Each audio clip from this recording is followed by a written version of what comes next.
Hi guys. आज हम लोग चर्चा करते हैं दान पर, यानी कि गिफ्ट पर, कि गिफ्ट क्या होता है, दान क्या होता है, किसके द्वारा दान दिया जा सकता है, किन संपत्तियों का दान हो सकता है, संपत्ति चल है तब उसका दान कैसे होगा, यदि संपत्ति अचल है तब उसके लिए क्या कानूनी प्रक्रियाएं निर्धारित की गई हैं। आइए सब पर चर्चा करते हैं। दान के माध्यम से कोई व्यक्ति अपनी चल या अचल संपत्ति जीते जी जिसे चाहे दे सकता है। यदि संपत्ति चल संपत्ति है तो उस वस्तु के केवल कब्जे के परिधान से दान पूर्ण हो जाता है, किंतु यदि वह अचल संपत्ति का दान देना चाहता है तब उसके लिए कुछ कानूनी प्रक्रियाएं हैं जिनसे होकर उसे गुजरना पड़ता है। तो आइए देखा जाए कि चल संपत्ति का दान कैसे किया जाएगा, अचल संपत्ति का दान कैसे किया जाएगा। यदि अचल संपत्ति का दान है तो किन किन कागजातों की ज़रूरत पड़ेगी, कहाँ उसके लिए रजिस्ट्रेशन कराना होगा, क्या उसका प्रभाव होगा, आइए देखा जाए। दान के माध्यम से कोई व्यक्ति अपनी चल संपत्ति भी दे सकता है, अचल संपत्ति भी दे सकता है।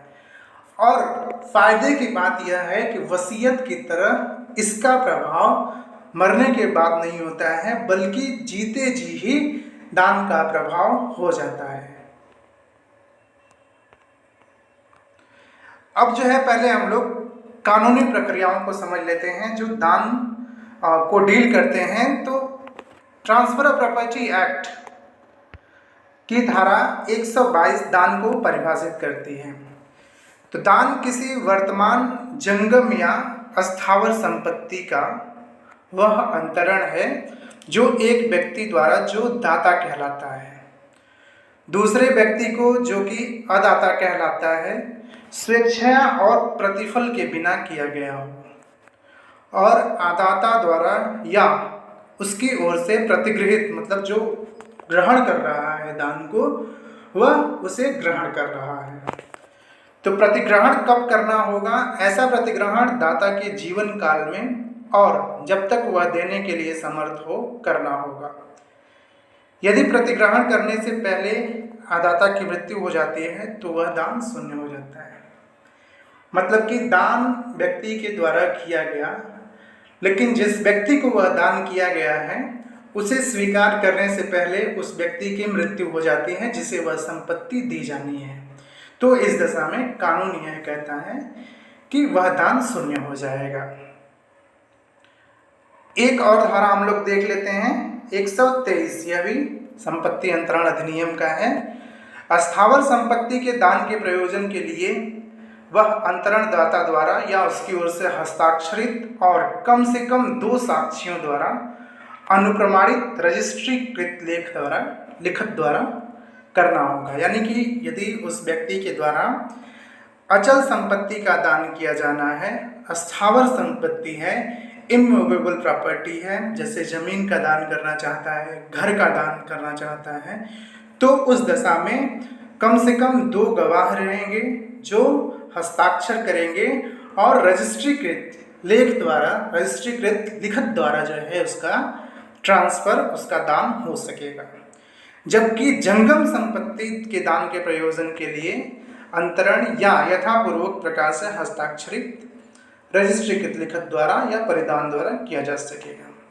और यदि वह संपत्ति चल है जिसका दान दिया जाना है, जिसका दान किया जाना है, तब उसका अंतरण जो है या तो आप लिखित रूप में भी 2 गवाहों से हस्ताक्षरित करा के कर सकते हैं, या तो मात्र उसके कब्जे का परिधान देते हुए भी चल संपत्ति का दान पूर्ण हो सकेगा। ऐसा परिधान उसी प्रकार किया जा सकेगा जैसे कि बेचा हुआ माल परिदत्त किया जा सकता है। यानी कि जैसे आप क्रय विक्रय में होता है कि जो सामान खरीदा जाता है, जो बेचा जाता है, मात्र जो है विक्रेता उस सामान को क्रेता को सौंप देता है कि ये आपका सामान है, इसको आप लेके चले जाइए। तो ठीक उसी तरीके से चल संपत्ति का दान भी हो सकेगा कि उसको उठा के वह जिसे दे रहा है उसे दे दे, वह लेकर उसे चला जाए। तो चल संपत्ति का दान ऐसे पूर्ण हो जाता है। किंतु यदि उसके द्वारा अचल संपत्ति का दान किया जाना है, घर का दान किया जाना है, किसी जमीन का दान किया जाना है या फिर कोई भी ऐसी अचल संपत्ति का दान किया जाना है, तब उसके लिए रजिस्ट्रीकृत लिखत द्वारा ही ऐसा संभव है, जो कि 2 साक्षियों के द्वारा अनुप्रमाणित रहेगा। अब आइए पहले हम लोग स्टडी कर लेते हैं कि किन किन संपत्तियों का दान किया जा सकता है, मतलब ऐसी कौन कौन सी संपत्तियां हैं जिनका दान किया जा सकता है। तो पहला चल संपत्ति, दूसरा अचल संपत्ति। और ऐसी संपत्ति जो अस्तित्व में है, उसका अस्तित्व में रहना जरूरी है और वह बाय लॉ जो है ट्रांसफरेबल है, अंतरणीय है, तो ऐसी संपत्ति का दान किया जा सकता है। अब हम लोग देख लेते हैं कि दान के कौन कौन से पक्षकार होते हैं। तो दान हेतु 2 पक्षकार होते हैं।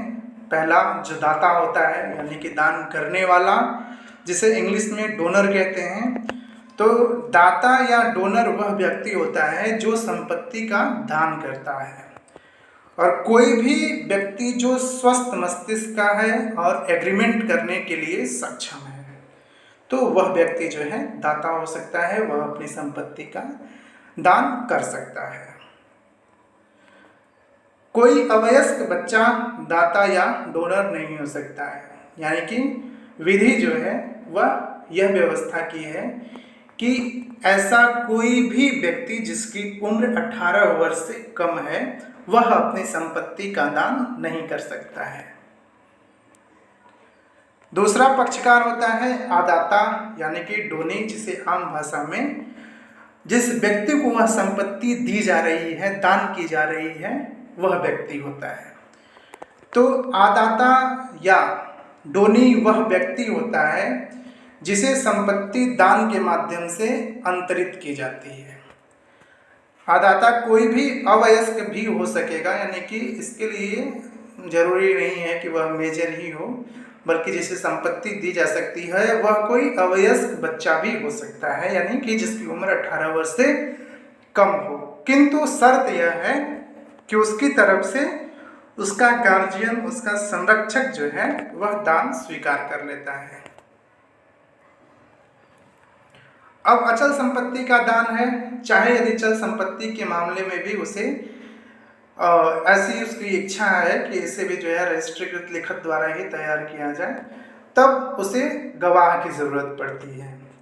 तो यदि दाता अचल संपत्ति का दान करना चाहता है तो उसे 2 गवाहों की भी जरूरत पड़ती है, जो आकर हस्ताक्षर करेंगे उस दान पत्र पर, और उनकी मौजूदगी में यह दर्शित करेगा कि उनके द्वारा यदि हस्ताक्षर किया गया है तो उनकी मौजूदगी में ही यह दान पत्र तैयार कराया गया होगा।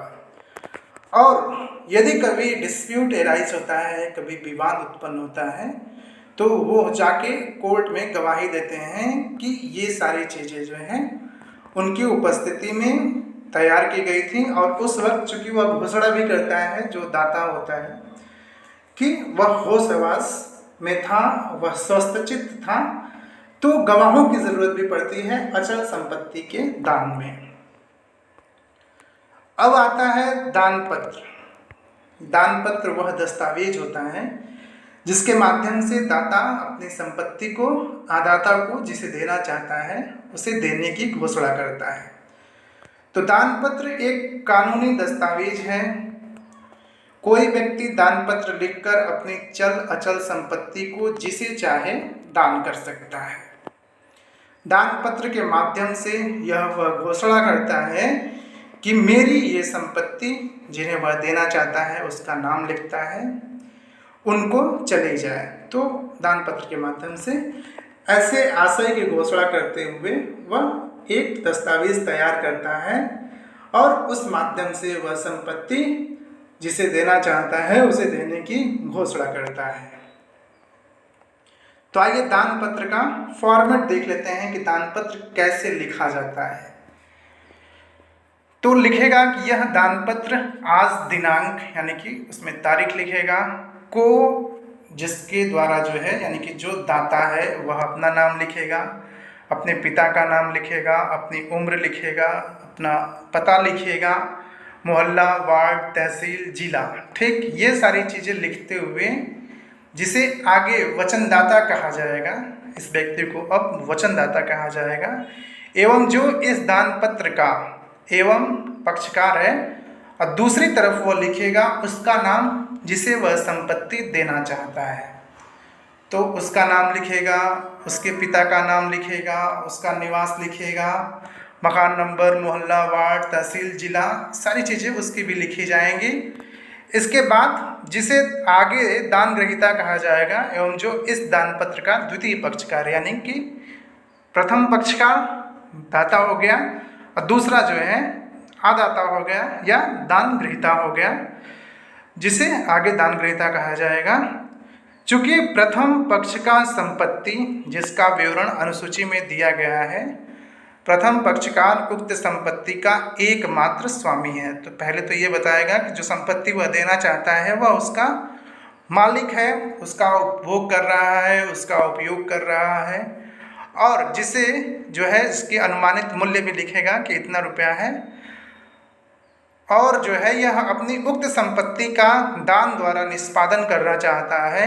अतएव द्वितीय पक्ष की सहमति पर उक्त दान पत्र यह साक्षांकित करता है कि पहला लिखेगा कि यह कि दानदाता अनुसूची में वर्णित संपत्ति को स्वेच्छा से, ये जरूरी होता है कि स्वेच्छा से वह अपनी संपत्ति दे रहा है, दान ग्रहीता को दान करता है, वह कब्जा उसको सुपुर्द करता है, जिसे दान ग्रहीता ने स्वीकार कर लिया है। यह कि दान ग्रहीता आज दिनांक इतना के बाद उक्त संपत्ति का पूर्ण स्वामी होगा, वह अपनी इच्छा अनुसार उसका उपयोग व उपभोग करने के लिए स्वतंत्र होगा। यह कि दान ग्रहीता उक्त संपत्ति का हस्तांतरण अन्य को कर सकेगा, चूँकि वह मालिक बन जाएगा इसलिए वह उसका हस्तांतरण भी कर सकेगा। आगे यह लिखेगा कि यह कि आज दिनांक इतना के बाद उक्त संपत्ति के संबंध में दानदाता के वारिसान को इसमें कोई हक व अधिकार नहीं होगा। ये तब लिखेगा जबकि वह किसी अन्य व्यक्ति को अपनी संपत्ति का दान दे रहा है और बाकी जो उसके वारिस हैं, जो विधिक उत्तराधिकारी हैं, उन्हें जो है उस संपत्ति से वंचित कर रहा है। तो यह लिखेगा, यह घोषणा करेगा कि आज दिनांक कितना के बाद उक्त संपत्ति के संबंध में दानदाता के वारिसान को इसमें कोई हक व अधिकार नहीं होगा। आगे यह लिखेगा कि यह कि दान ग्रहीता ने उक्त संपत्ति का दान स्वीकार कर लिया है। तो जरूरी है कि जो दान दाता है जब वह अपनी संपत्ति का दान दे रहा है तो जिसे दे रहा है वह व्यक्ति भी उस दान को स्वीकार करे। उसके बाद वह उन सारी चीज़ों की लिस्ट देगा जो संपत्ति वह दान में देना चाहता है। पहले नंबर पे ज़मीन देना चाहता है, घर देना चाहता है, बागीचा देना चाहता है, ट्यूबवेल देना चाहता है, ये सारी चीज़ें वह स्पेसिफिक रूप से वर्णित करेगा। उसके बाद जो है अतएव उपरोक्त शर्तों के साक्ष्य स्वरूप दोनों पक्षकारों ने बिना किसी दबाव नहीं है उनके ऊपर, अपने पूर्ण होश हवास में निम्नलिखित 2 गवाहों को साक्षी उनके सामने जो है वह उन्हें साक्षी मानते हुए इस दान पत्र को तैयार करते हैं। उसके बाद जो है वहाँ दोनों का हस्ताक्षर होगा जो साक्षीगण होंगे, यानी कि प्रथम साक्षी, द्वितीय साक्षी, 2 गवाह रहेंगे। उसके बाद जो है यहाँ दोनों पक्षकार उनका साइन होगा।